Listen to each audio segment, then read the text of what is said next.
We will now see how variable assignment works in Python. In Python, the variables are assigned dynamically. We don't need to define the variable type or declare the variable type before defining it.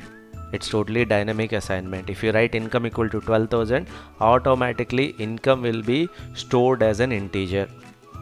We don't need to predefine income as an integer or a float. If we write x equal to 20, automatically x will be an integer. If we store a string inside the same variable x, then without any warning, this integer will now be a string. We need to be careful here sometimes because we might be expecting an error. In some other tools we'll get the error, but in Python you will not get the error. If you want to delete a variable, you simply write delete of x. That variable will be deleted when you try to print it next time. Since that variable is not available, it will not be printed. Important point here is Python follows dynamic assignment. Depending on what we are storing, it will automatically decide the data type. Now, if we are storing integers, now we have executed x equal to 20, y equal to 30. We haven't executed z equal to x into y. If you try to print z, you will get an error saying z is not defined. So it is interactive, it is line by line execution. If you haven't defined z, that means it will not assume the value of z. Z value is not yet calculated. Now it is calculated. Another example here. You say k equal to 50, we haven't executed it. Z equal to x into k.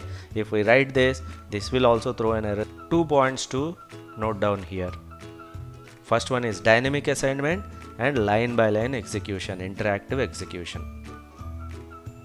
Quickly execute and complete these commands before going to the next topic.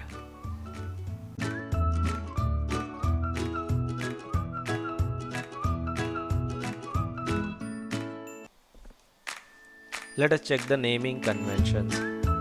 The rules are almost same as any other standard programming language. You cannot start with the numbers.